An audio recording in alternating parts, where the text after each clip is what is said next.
Welcome to hell. This is the Who's Number One podcast, and buckle up because we're not fucking around today. I'm your host, Michael Sears. You haven't seen me in a minute. I was down in Copacabana drinking gin and tonics at the Hilton. I'm back, though.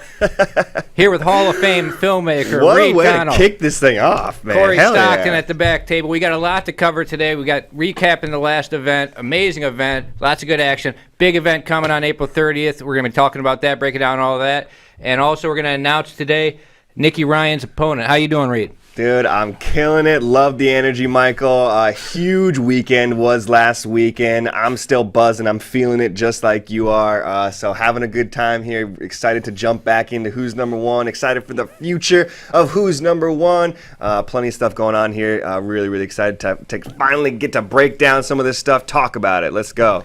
All right, so I guess the big news, we'll get to last week's event in a second, but the big news is April 30th, we got a big event coming, headlined by Craig Jones and Rotolo. We already announced Lovato versus Durinio. We're going to announce Nicky's opponent later in the show. It looks like we're going to be selling tickets to that one. There's going to be fans back in action. Probably another FloGrappling sponsor seminar, just like we did with Mikey, with a big name, so keep your ears out for that. And what do you want to do? You want to jump into the March 26th card? Let's jump into March 26th. I mean, we gotta say what's up to Corey back there. Corey, how you doing, brother?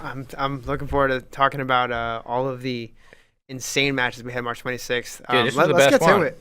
This was the best one, man. Yeah, there was a lot of right. action, man. Absolutely. That's what we're doing. We're bringing the funnest people on, and they're pushing the pace, right? They're going for submissions. I'm telling you, man, I have been to a lot of jiu-jitsu competitions, a lot of jiu-jitsu tournaments over these years, man, and I got to be top three for me was this last Who's Number One. Just like in terms of fun matches, just fun people, just good vibes, great vibes. You know, for me, there was definitely, last year was tough. I know last year was tough for everybody. We didn't have a lot of that elite competitive jiu-jitsu going on, COVID and everything. But man, it felt so great to be out there with everybody out there at Who's Number One and finally seeing this super, super high level jiu-jitsu is 100% back here on Who's Number One. You know, guys like Gordon, seeing them go out there and do their thing. It just made me so happy. It really, really did to finally see. You know, we've been doing a lot of these big jiu-jitsu competitions, but it really felt like this one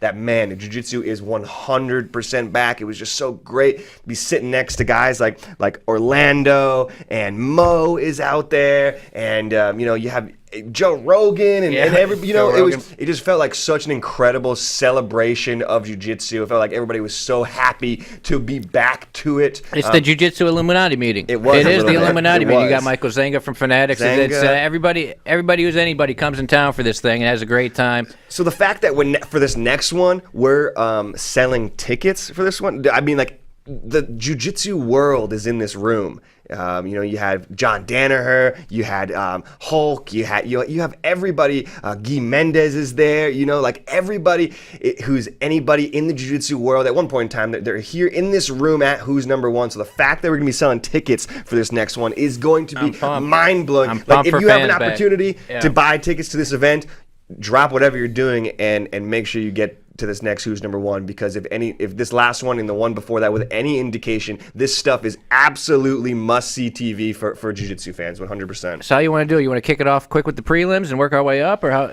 Yeah, man, let's just go match by match. This is such a fun card. You know, right out the gate, things jumped, you know, went into the fire with two young guns, Sean Yadamarco versus Andrew Tackett. Tackett really impressed me there. If anybody that doesn't know, Sean Yadamarco is legit, wins a bunch of stuff in the IBJJF, and Tackett put it on him, man. Tackett took it to him for 15 minutes straight. Those Tackett brothers just don't get tired, though. It's crazy. It's like either one of them, they keep pushing that pace, and they just wear people out, and then you never even see them breathing heavy. Yeah, Corey and I saw Sean Yadamarco out there at Dallas Open just that weekend previous. We saw him doing his thing, looking great in the Nogi Dallas Open. I believe he won his division, and I mean, Andrew's a legend here in the local Austin, the Central Texas area already. He's out there killing it. So this was just like a perfect match to set these guys up for. Corey, what about you? You surprised at the outcome of this one? I can't say I'm surprised. What I'm most surprised about is how dominant Andrew looked, right? I mean, he set the pace, and he didn't give Sean a chance to breathe for 15 straight minutes. He he took it to him, and coming from not just as we said, not just a brown belt, but a purple belt, Nogi Pan champion. Like Sean Yadamarco is no joke, and Andrew Tackett just basically ran the match the whole time. I mean, he did what he wanted. All over him. And the next one was Cole Abate, the kid we've been watching since he was so young. He's 16 now. I loved in the Andrew versus Sean match, like at the end when Andrew was like calling him up to wrestle. He's got a little attitude. He's got a little more attitude than his older brother. How sick was that? I think these two matches, Cole won by submission. The next one, Tackett dominated. They're 16 and 17 years old, these dudes. I think these are two guys that we're going to see come out and make a name for themselves at ADCC next year. I mean, Cole Abate at 66 is going to be trouble, man. That kid, he's going to be a big problem. 77, Andrew Tackett could be a problem. This is sort of what Who's Number One was founded on, is giving the young bucks, the up-and-comers, the chance to make their name and build these guys and build the next generation into stars, and that's what we're doing. Especially wait till you see our final card for April 30th. I think I said we have 6 people under 19. Wow. Like, we have a bunch of young people. But those guys were real impressive. What do you think about Cole Abate out there? Yeah, dude. Cole, Cole is another kind of local Central Texas guy. He's been out there killing the scene for a while, but of course, kind of always been in the kids divisions and the juvenile divisions and stuff. So this was like a real he's a man now. Fun test to see him kind of like graduate into the adult ranks, if you will. And even I just saw him. I feel like not too long ago, and just to see him now, I feel like he's already like filling out. He's looking so much more mature, looking like an adult. And you're totally right though. Cole at ADCC, 66 kilogram division, because the weight class was 140 that he did Who's Number One. So that dude is a real dark horse in that ADCC division. How old was Ty at ADCC 2019? 16, right? 16, same age Cole is right now. I think Cole could do the same thing if you dropped him in a 66 bracket right now. I think probably give him another match versus a color belt, and after that you'll be seeing him fight the top 145 pounders in the world. Corey, what do you think about that Cole Abate match? You know what this match really brought to my attention is how well some of the AOJ elites cater their style to rule sets. Like if you look at even the last Jessa matchup against Danielle Kelly, you think of AOJ sometimes when we see them at IBJJF, and you think, okay, they're going to play this really smooth passing game. They might even put themselves back in the guard to pass again and rack up points, and then they'll look for a finish. And this Cole was finish. Like he was looking for submissions right off the bat. You can say the same about Jessa back in our last card in February. They were both hunting for the kill, and it just shows that AOJ isn't just about IBJJF style, right? They cater their style to the game they're playing. So ADCC, exactly. I think we'll definitely see Cole make a name for himself at trials. Like Mikey said all week, jiu-jitsu's jiu-jitsu, right? Like, just because Cole competes in the gi, no gi, he's going to be better than most guys who just do no gi. He's a beast. He's been doing this stuff since he's a kid, since he could walk basically. Yeah. And I think he really took it personal a little bit, that Ned kind of called out the leg lock game of Cole. I think maybe not even just Cole took that personal. I think maybe the team might have taken that personal because, like you said, 10th Planet, of course, they have a very specific style of jiu-jitsu known as lower body attackers and stuff like that. But I think AOJ and Cole wanted to prove that, like, hey, just because you guys are specialists doesn't mean we can't hang with the specialists in their area as well. So I don't think it was by accident that Cole went out and ankle locked Ned there, kind of leg locked him. Shout out to Ned. He's probably naturally a little bit smaller than Cole. Also, probably one best dressed at the promo shoots. Definitely. Ned was great, man. We had a lot of fun working with him. Hope to get him back on the show sometime. So let's get on to the main card. The first one was Tamataza, right? Controversial one. Johnny Tommy yelled at me backstage, wasn't happy about it. I wasn't in the room. Let's kick it around first. It was unanimous. It was unanimous for Taza. How do you feel about this decision, Reed? You were in the room watching it. In the room watching it, of course, not a judge, but just from my experience, from what I was watching, I thought the judges got it right. Very close match for sure. But for me, what the difference was in the match was the fact that Taza just never stopped attacking. He really didn't. From start to finish, I thought he was the one pushing the pace the entire time. And really, when it comes down to a close match, I think that's what we're looking for, right? Like, we're looking for the guy who's the one pushing the pace, pushing the action, being aggressive, not taking any passive back steps or anything like that. And to me, Taza was the guy who was doing that. So in my opinion, close match, but I thought the judges got it right. How about you, Corey? What do you think about the decision? Yeah, it was probably the closest match of the night, and what Johnny did right was he was able to successfully pass Oliver's guard a couple of times, I think 2 or 3 times, But Taza was more aggressive throughout the match. He had a couple deep leg lock attempts. From just pure sight, they looked like they were tight enough to pop something. Johnny was saying after the match that he felt fine, but just on the eye test, it looked like Taza was attacking more, and in this instance, I think the judge got it right as well. And I mean, in our rules PDF that goes out to the athletes, it says if you're going to sweep, if you're going to pass guard, you got to do something with it. If you're going to pass guard, you got to get after a submission. You got to try and advance. Like just passing guard, it's not going to count as much as a deep heel hook. We send that out to all the athletes. None of them check their email, so they don't know about it. But yeah, I mean, that was a controversial one. I was backstage. I sit backstage and do the interviews, and I was talking with people who were back there watching on the projector. And I probably talked to 10 people near the end of the match because I always pop over, hey, who do you think is winning this? Probably 5 people said each person. So it was a close one. Could have gone either way. But our judges, I mean, who have done these a lot, and I always agree with them, had it unanimous for Oliver Taza.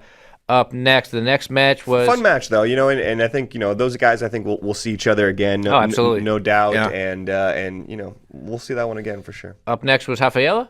Mm-hmm. Rafaela versus Maggie Grandotti. Rafaela continues to impress, man. She's very young in her black belt career. I think Rafaela is going to be dominant in this division for a long time. Yeah, big work rate, I think, coming out of from Rafaela here. I think that was really the story of this match, is that she just kind of outworked Maggie up until she got the submission there. Really, really physical grappler. Love watching Rafaela out there. It just looked like Maggie never could quite catch up to what Rafaela was doing. Both these girls really good, and surprisingly enough, Maggie kind of has the edge in their past meetings, but Rafaela just been storming onto the scene and not taking no prisoners, and this time no different. Love her physical style, love that she gets after it, love that she wrestles with girls, and she's not taking a backward step. That's what Who's Number One's all about. I think Rafaela is the perfect athlete for this Who's Number One rule set.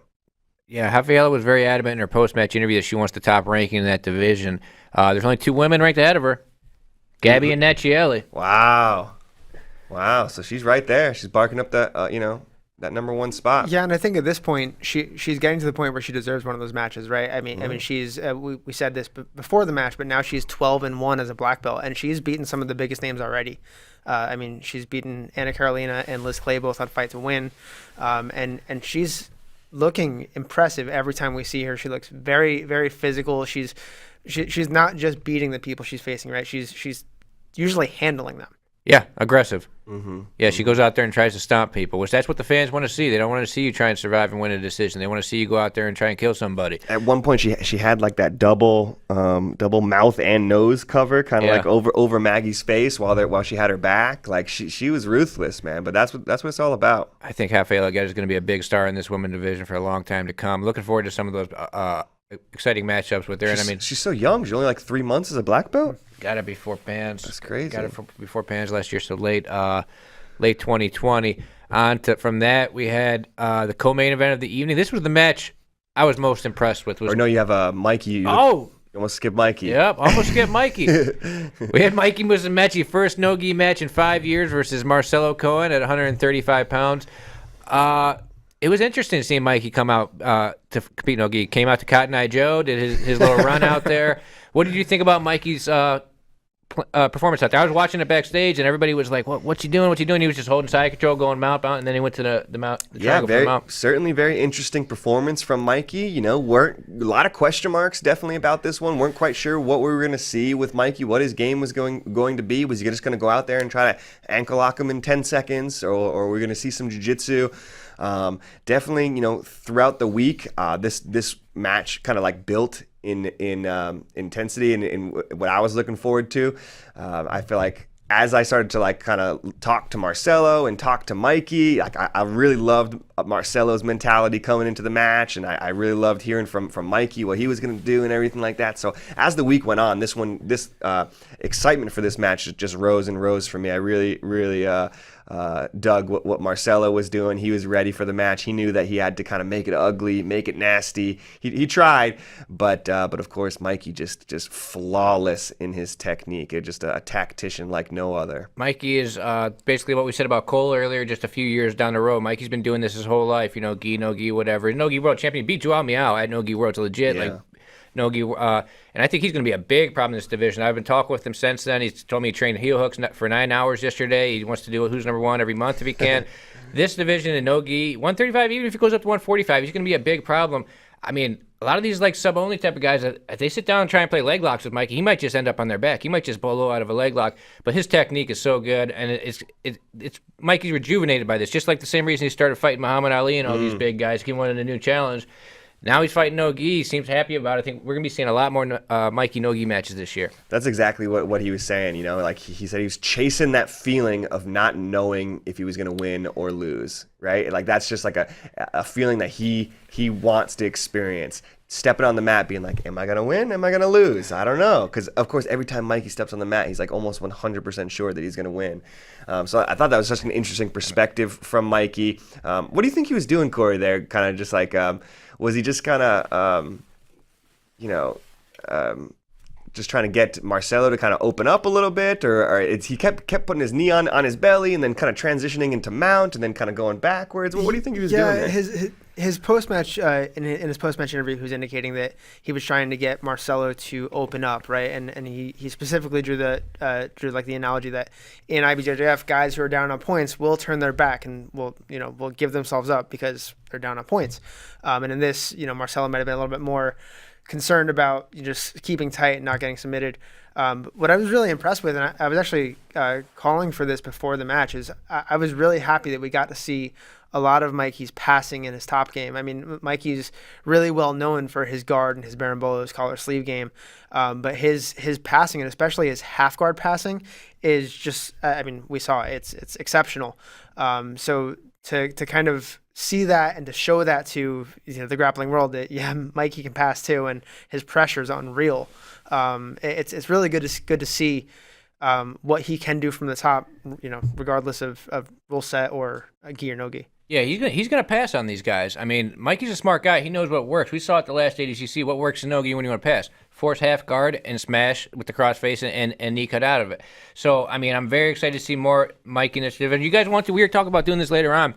You want to throw it in the middle here? It seems like it fits. You want to talk about where Mikey goes at 135 now? Yeah. Let's do it. It is an interesting debate. Haven't seen Mikey in 5 years. Suddenly he injects himself back into the no-gi conversation. Top 10 is a lot of good guys in there. So, where does he fit? He beat the number 10 guy in Marcelo Cohen. He has wins over a couple of these guys, I believe, in the top 10. He beat Joao no-gi, but that was 5 years ago. But... looking at this list, I think he beats everybody. But the thing is, he only has one match in 5 years. Where do we put him? But I don't think it'll be long before he takes this division over. Where would you slot Mikey in here right now, Corey? I like him on the back end of the top 10, specifically because I want to see a lot of these matches before I can set him in up higher.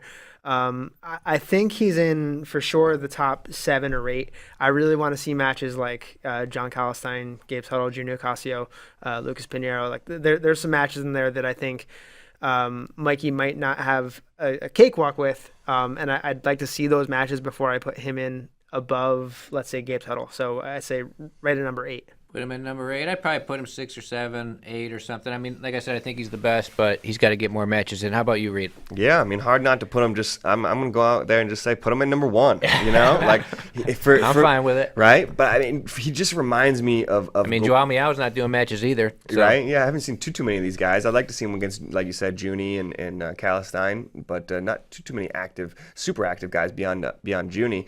But for me, just watching his jiu-jitsu, he just reminds me so much of Gordon in the sense that he just does jiu-jitsu that he makes jiu-jitsu look like something I've never even seen before. He just pushes the limits of what I can even imagine jiu-jitsu to be, or how dominant it actually can be. And I think Gordon and Mikey might be the kind of two guys separated from the pack here, because man, their jiu-jitsu just looks so unstoppable. And definitely watching Mikey, I had some question marks about what his match was going to look like at who's number 1, but come on, he's number 1 for sure. Yeah, Mikey's got it's looking like in our May event Mikey's going to fight one of these people in the top 5. So that's up to you guys to try and guess who, but we're getting pretty close to it. But Mikey's got, like you said, Mikey's got a special mind for jiu-jitsu, man. Like, I used to host a couple shows with him. We used to Saturday Match Rewind and stuff. And, like, I taught jiu-jitsu for years. I've been covering jiu-jitsu for years.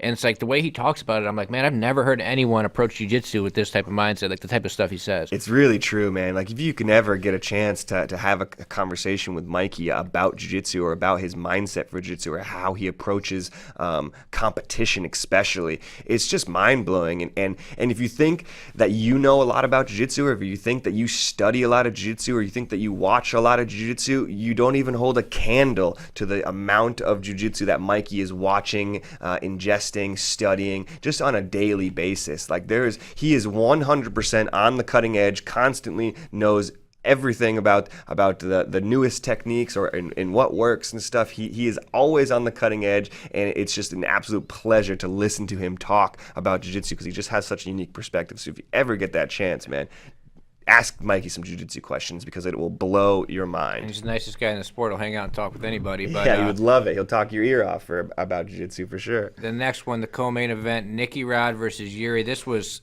incredibly impressive from Nick Rodriguez. Like, the amount of, we haven't seen much of him since ADCC. He came back out at like Third Coast, maybe at Kasai. We haven't seen him too much. Yeah. He looked like a completely different athlete compared to back then. His jiu-jitsu, his passing, he was just getting that body lock and just doing it over and over again from what I recall, man. Nikki Rod was super impressive, and I'm sure, scared the shit out of a lot of people in that heavyweight division. Yeah, Corey, you take a stab at this one. What'd you think of Nikki Rod's performance here? Well, first of all, I was impressed that we did not see a single takedown in this match. Crazy. Yuri pulled for like 5 seconds in. And you know what? It seems like a smart strategy from Yuri, right? I mean, you know that you don't want to make this a wrestling match against Nikki Rod. Whether or not you think you can beat him in a wrestling match, that's not the game you want to play against Nikki Rod, especially if you don't think he's got great jiu-jitsu. But I think Yuri learned a hard lesson here, and we all learned a lesson here, and that's Nikki Rod has some great passing, and he really relied heavily on that body lock. Seemed to work for him, and if we're talking about future ADCC matchups, this body lock could go a long way for Nikki. I think that's something we saw Gordon do really well in all 8 matches in 2019, right? He was using half guard and body lock style and body lock half guard passes to get past everybody's guard. Well, I mean, the scouting report was out there. It was simple on Nicky Rod. All he can do is wrestle, right? That's what the entire community thought. That's what I thought, basically. That's what he did at ADCC. So, I mean, for Yuri, he's probably thinking, okay, I just pull guard and turn it into a jiu-jitsu match. I can pull guard here. It's not ADCC. Well, now we see that strategy might not be the best move because that body lock looked painful, man. Dude's putting in the work. That's the bottom line. He's out there Puerto Rico. He's out there Jersey and New York training with one of the best teams in jiu-jitsu. So you can tell this match proved that Nicky Rod's putting in the work. And I think everybody's surprised. Everybody expected to see a lot of big takedowns, a lot of big throws. And then to see Yuri come out and just immediately pull guard, I was a little like, man. Of course, you wanted to see Nikki and them wrestle. There's a lot of great kind of like lead up where they're talking about having a wrestling match and stuff like that, And I was a little nervous that 15 minutes is a long time. You don't necessarily want to dive into somebody's guard when there's 14 minutes and 30 seconds left, But Nikki did. He did that. He didn't stall one bit. Said, okay, you want to pull guard? Well, I'm here to pass guard. And I think like 90 seconds into the match, he passed Yuri's guard. Like I was sitting there real quick with my camera. I had my mouth open. I was like, we're 90 seconds into this match, and he's already passed Yuri's guard. I mean, I can't remember the last time Yuri had his guard passed. He's known for having such a great guard. And so the fact that Nikki went out there immediately and passed his guard, he set the tone for the entire match, had Yuri on his back foot the entire match, never let up. It's exactly what we're looking for. Who's number one? Hats off to Nicky Rod for not only winning but showing that he has another fold. He's putting in the work, and this dude's gonna be good. We're talking about athletes. We're talking about athletes in jiu-jitsu. Nicky Rod's an athlete, man. What's up, Connor? Or Corey? Hey, one thing I wanted to point out on this match and actually on the whole card, we had 3 matches on this card where there was a disparity in belt rank. The 2 prelims and this match. In all 3 matches, the lower rank beat the higher rank. So, wow. In both prelims, blue belt Cole beat purple belt Ned Johnson. Purple belt Andrew Tackett beat brown belt Sean Marco. And here, purple belt Nicky Rod beat black belt Yuri Simoes. Yeah, really. When it comes crazy. to Nogi, let's shut up about the belts, people. When he hit somebody up and they say, I don't want to fight him, he's not a black belt. It's like, dude, well, he's a bigger name than you, so you want to go out there and get your name made, or you want to just fight black belts? But Nikki Rod, look at his hit list so far in his career. Who's he beat? He beat Big O, ADCC champion. He beat Ali. He beat Cyborg, ADCC champion. Who else did he beat? ADCC absolute champion. ADCC absolute champion. He beat Yuri, 2-time ADCC champion. Nikki Rod's got a hell of a hit list. Luke, beat Luke Rockhold, yeah. UFC champion. Incredible. So the main event, all right, let's set the stage a little bit. Wednesday night, I'm at home in bed, like 1 a.m. I get a text from Gordon asking me if I have an envelope and a Sharpie. Wow. And I was like now? You need an envelope and a Sharpie now in the middle of the night? And he's, oh, no, you can give it to me anytime. So when he's at our office the next day, he grabs one. I still didn't know what the hell he's up to. Reed, you were in the room. Explain how it went down. Man, he just grabbed, he's came up with the idea, right? He's been doing it a lot of these ones where he calls his submission before it happens, sort of Gordon's MO now, and this one no different. So he took a note card, wrote down the submission that he was going to hit. This is a couple days before the actual event, sealed it with an envelope so nobody could see it, and yeah, kept it on him, handed it out to Hal when he walked onto the mat in one of the most badass, like just gangster moves in Who's Number One history. Walks out there, sets the envelope down on Hal's desk, and the rest is history. I mean, you guys saw what happened. It was just, it's mind-blowing. It really is. It really seems like he's just left everybody behind to that level where if he has 30 minutes to work, he's going to get a triangle within 30 minutes. That's exactly right. And I was thinking about this before the podcast. Can you think of any other grappler in jiu-jitsu who can take a number one ranked opponent and pull out, call their shot and pull it off? I don't know if I can name anybody who could do this. Yeah, everybody's over-exaggerating the size difference. There's a 15-pound size difference in here. People keep inflating it, but it's like Gordon now, who's going to beat this guy? He's tapped 7 of the pound-for-pound top 10. Wow. Ridiculous. Wow. Yeah, like I was saying before, just like you don't realize that jiu-jitsu can do this type of everybody always says, right, there's levels to jiu-jitsu, which is so true, but to think that there's even a level beyond the top level that we all thought was the top level, that's where Gordon is getting to. He's just separating himself from the pack so much. And it's absolutely mesmerizing to watch. It really is. To watch him get the legs and pass up the leg submissions, to see him get the back and pass up the rear naked choke submissions, and go for a completely different submission. I mean, it's like he's playing chess and everybody else playing checkers. That's really what it feels like. It's crazy. Yeah, I mean, I think what really separates Gordon, yeah, he's big, strong, great shape. He's got probably the best technique in the game. But what really makes him so dominant is his mental game. Mentally, he's just automatic.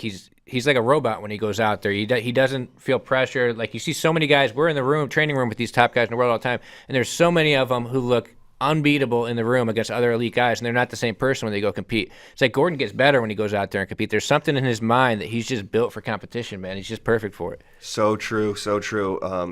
He just has this unwavering confidence in his jiu-jitsu.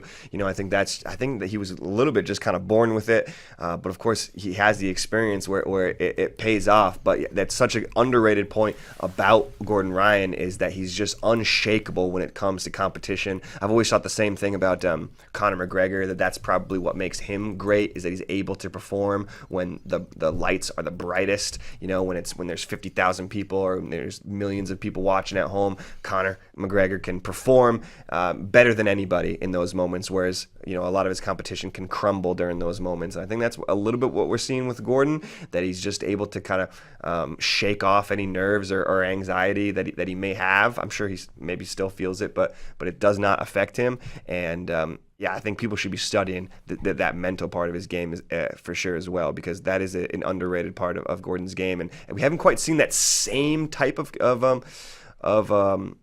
just kind of like maniac competition skills in Nicky yet, but who knows? Maybe it's there with Nicky as well too.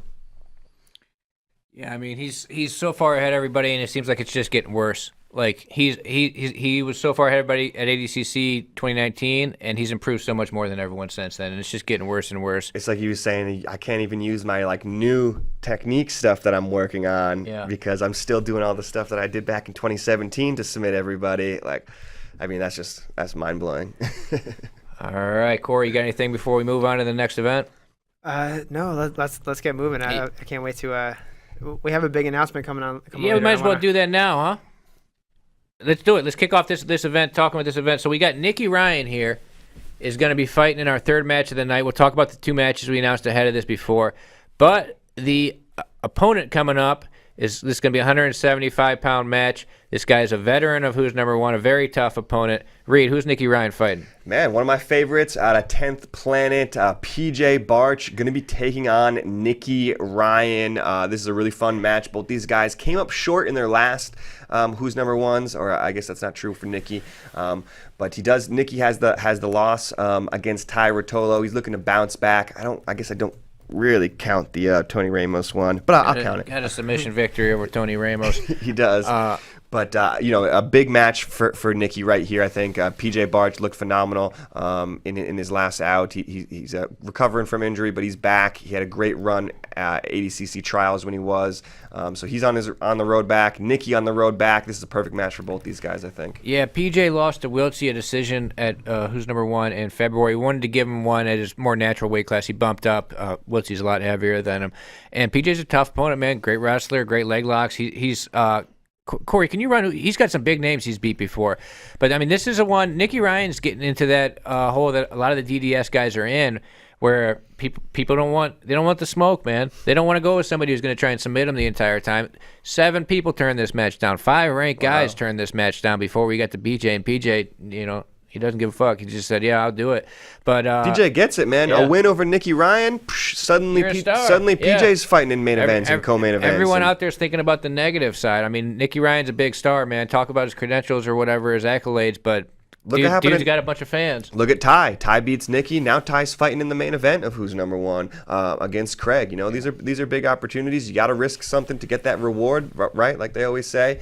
So love that PJ's stepping up. He's a guy who doesn't care. He's got a big win over, no stranger to fighting these kind of young prodigies. I remember one of his biggest wins being over William Tackett a few years ago. So he's ready for all comers. You got to love PJ Barch. Go ahead. He's actually got a couple wins over Will Tackett. Now we're talking about a younger William Tackett, but still in the same boat, right? He's got a couple wins over Jason Rao. There's a couple of really big names in here. Victor Silverio, even I think I saw Shaolin on this list. Yeah. One that I didn't realize is he had a match back in 2016 against a much younger Gordon Ryan. Really? Yeah, not a win. EBI? He lost to him at Zapatero. Oh, Zapatero.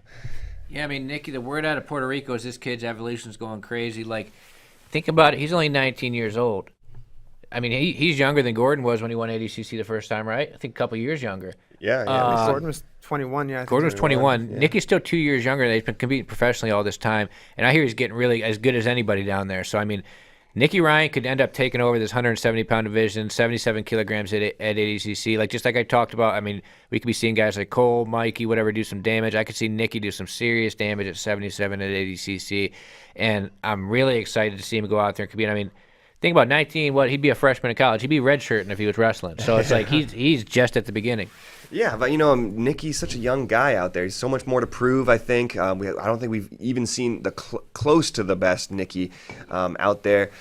We saw him a great performance at the ADCC West Coast Trials. That's maybe when I was so impressed with what he was able to do at the West Coast Trials there. Now definitely a little bigger. This is a guy in PJ Barch who is a little bit bigger. You can see he's a muscular guy. He's a wrestler. He's going to put the pace on Nicky. He's going to try to do the same thing that Rotolo did, I think. He's going to put the pace on him, pass, try to make him tired, stay away from those leg entanglements and threaten those upper body submissions. But PJ might be one of the best leg lockers that Nicky has faced in a while too. So great match for Nicky. I think this is a tough one, but I think it could really kind of showcase what he's been working on down there in Puerto Rico, and a huge opportunity for PJ Barch to make a big name for himself. I think that's exactly why he took the fight. He knows how big this Who's Number One stage really is. and a win over Nikki Ryan catapults this dude. So a lot on the line for this one. Really excited about it. Smart move by PJ. I wish more people had that attitude. We still have like 5 more fights to announce on this Wow. one. There's only 3 announced. There's been 8. There's going to be 8 total. So what do you want to get to next? The co-main event or the main event for April? Let's do co-main real quick. Co-main's maybe my favorite one. Exactly, man. We're talking about we got 5 more huge matches to announce for this next April 30th Who's Number 1 card. We've already announced the 2. Just this last one is the 3rd, and already this card is looking killer. One of my favorite matches on this entire card, though, has got to be Rafael Lovato Jr. versus Durinio. Gilbert Burns, the number 1 contender for the welterweight title. He just fought Kamaru Usman. We were rooting for you. Durinio almost had that knockout in the first round. I know I was celebrating a little bit early for Durinio. This close to being UFC champion, but don't worry, we know he's going to get back there to the UFC title very, very soon. And then on the other side, of course, you have the former Bellator middleweight champion, Rafael Lovato Jr. He had to step away from Bellator, step away from MMA. He's back in grappling. We have this Bellator versus UFC number 1 contender versus the former champion. Dude, this one gets me so excited. Yeah, 2 old school guys. I don't know what the hell to expect from this one. When's the last time we saw Lovato in Nogi? I think he fought Cyborg at that Substars. Did he do one recently? He did Nogi Dallas Open there. He did the Dallas Open in Nogi. At adult? Yeah. How did he do that? That was at adult. adult. Okay, He yeah. scored 2 armbar wins. Yeah. So at adult got the 2 arm bars, and yeah. He said that he wasn't too keen on going for the heel hooks and stuff, but he was saying that he might try it out. Of course, Lovato kind of he knows everything. He knows it all. So heel hooks didn't scare him. But yeah, I love that Lovato's kind of back in the mix here.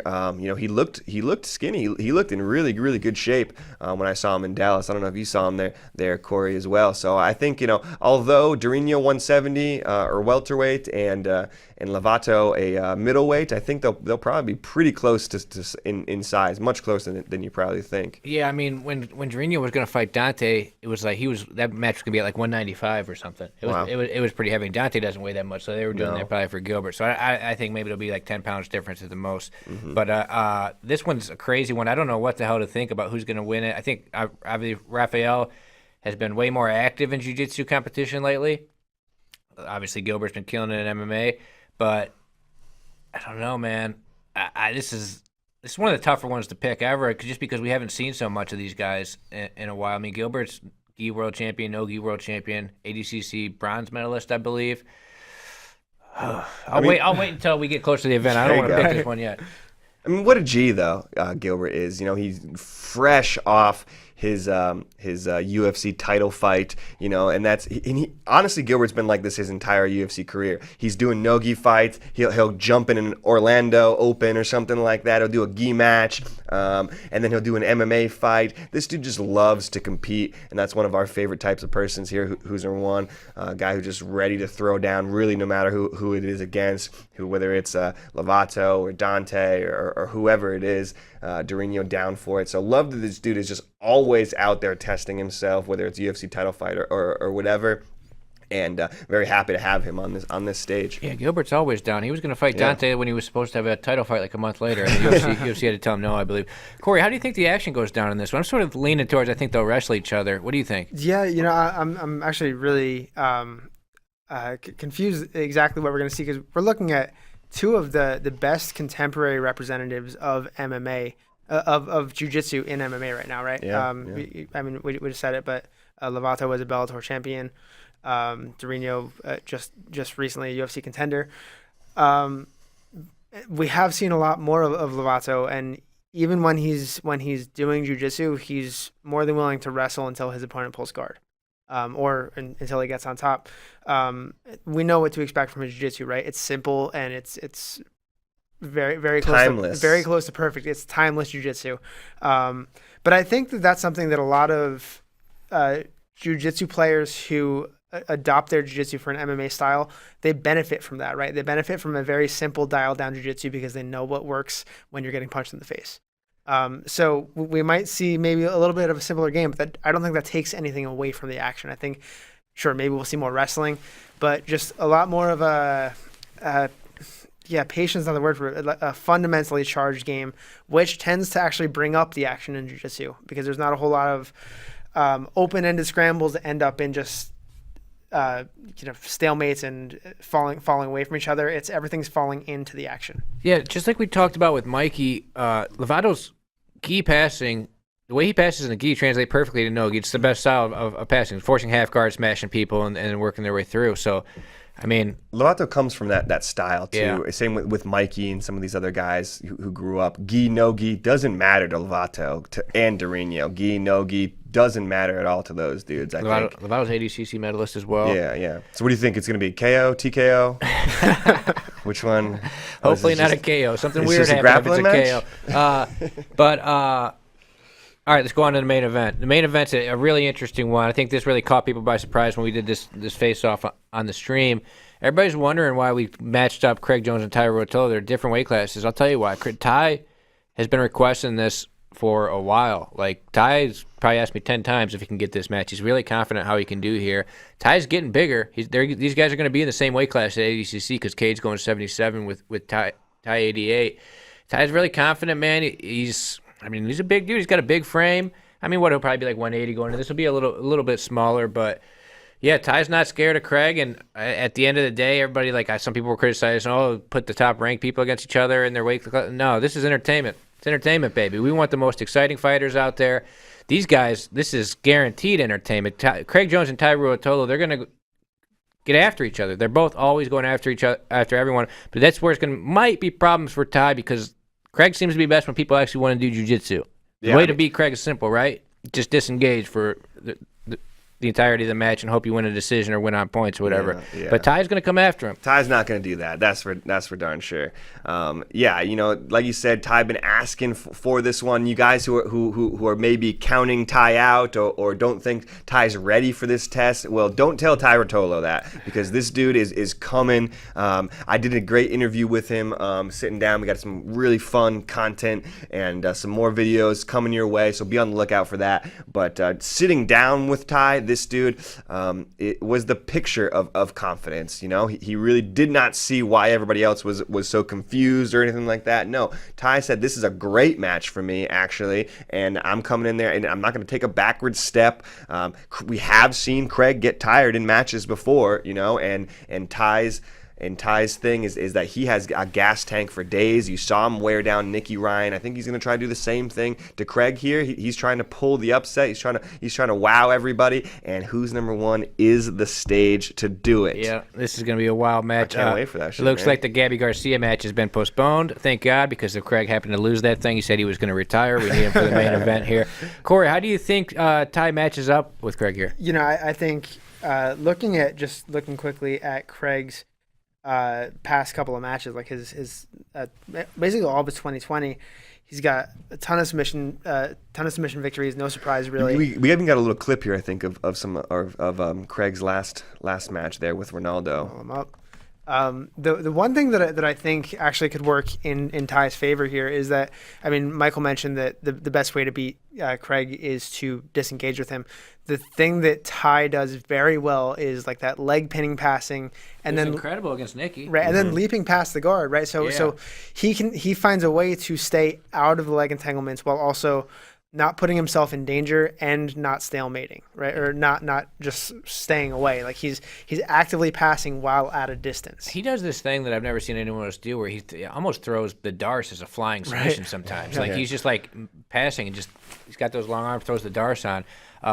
Me and him were measuring our arms against each other the other day. It's ridiculous how long his wingspan is. Wow. But that leg pinning, I wish we had some video of that to watch right now. We should pull that up one of these other weeks. But that leg pin passing that he was doing against Nicky was smooth, man. He was giving Nicky a lot of trouble with that. Obviously, Craig's guard is, has anybody passed Craig's guard recently?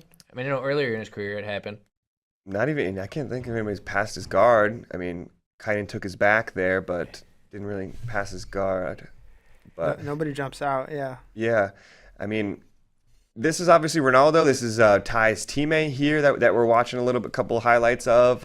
And obviously Ronaldo wasn't able to get it done from the Atos team, and now Ty's going to take a shot. But I think there's a lot to learn. I think those guys learned a lot from how Ronaldo got submitted there and what not to do and things. And I think Craig made a good point in the interview I did with Craig that he didn't think that was the best Ronaldo he'd ever seen. He thought maybe the moment kind of got to him a little bit. His big moment when you have all the lights on you, when you have all the people messaging you on social media saying, go get him, kill this dude and stuff like that. A lot on the line. I think that can get to some people. Maybe it might have gotten to Ronaldo. I don't think it will get to Ty. He's been in the spotlight since he was literally 1 year old. So he's been in big situations like this. I think he'll be ready to take on a guy like Craig. Yeah, I mean, this is two of the most exciting athletes in the game. 100%. I mean, both of them with the right attitude. They want to get after everybody. They want to fight the biggest names. Ty's doing the right thing, going out and fighting this guy. I mean, they want to prove they're the best. That's what we're here to do. Just like Roberto Gordon, it's a win-win for him. If he loses, he's smaller than him. They want to prove they're the best. That's what you should be doing. All these guys out there thinking of their reputation. Like, dude, this isn't boxing where if you lose, you got to go fight your way back up the ladder and get your way, lose millions of dollars, get your way to a title shot. If you go out there and you lose and you're exciting, you're gonna be right back out there in the spotlight another time. And we need exciting fighters to grow this sport. We don't need people who are trying to protect their reputation, trying to win by a ref's decision or an advantage. I cannot wait for this one. Corey, you got anything else to add on this match before we get out of here? No, just that I've seen actually. I've been watching a lot of the Atos players using that leg pinning pass, and it's something that I think more and more people are doing. I've seen it a lot more in the GI and IBJJF formats, but definitely something to keep an eye on, especially if it ends up working in Ty's favor in this match. I think we could be seeing a lot more of this as a solution to that major problem. Did you guys watch a lot of Rotolo, like highlights and stuff, like when they're orange and green belts? Instagram and shit. Yeah, you remember seeing like the little like viral highlights and stuff like that of those guys? You watch any of that, Corey? Yeah, some of their actually technique videos they shot as green belts are still kind of mind blowing. I think people still have this image of them as little kids, because it wasn't really that long ago. Ty's a grown ass man, dude. Man, you stand next to these dudes. These guys are grown men. He's not going to be that much smaller than Craig, man. These guys have matured a lot, and they're filling out, coming into their own. Yeah, these are adults who are looking to prove they're the best, man, and nothing better than that. It's kind of funny because after all that Atos DDS drama a couple months at February event, we have just like the two nicest guys in the sport representing those teams. I don't think there's gonna be any trash talk between these two. But all right, I think we're good, right? Guys, make sure you pay attention. We're gonna be announcing 3 more main card matches this week. We got 6 main card matches this event. Then we're gonna announce both the prelims, I think, on Sunday.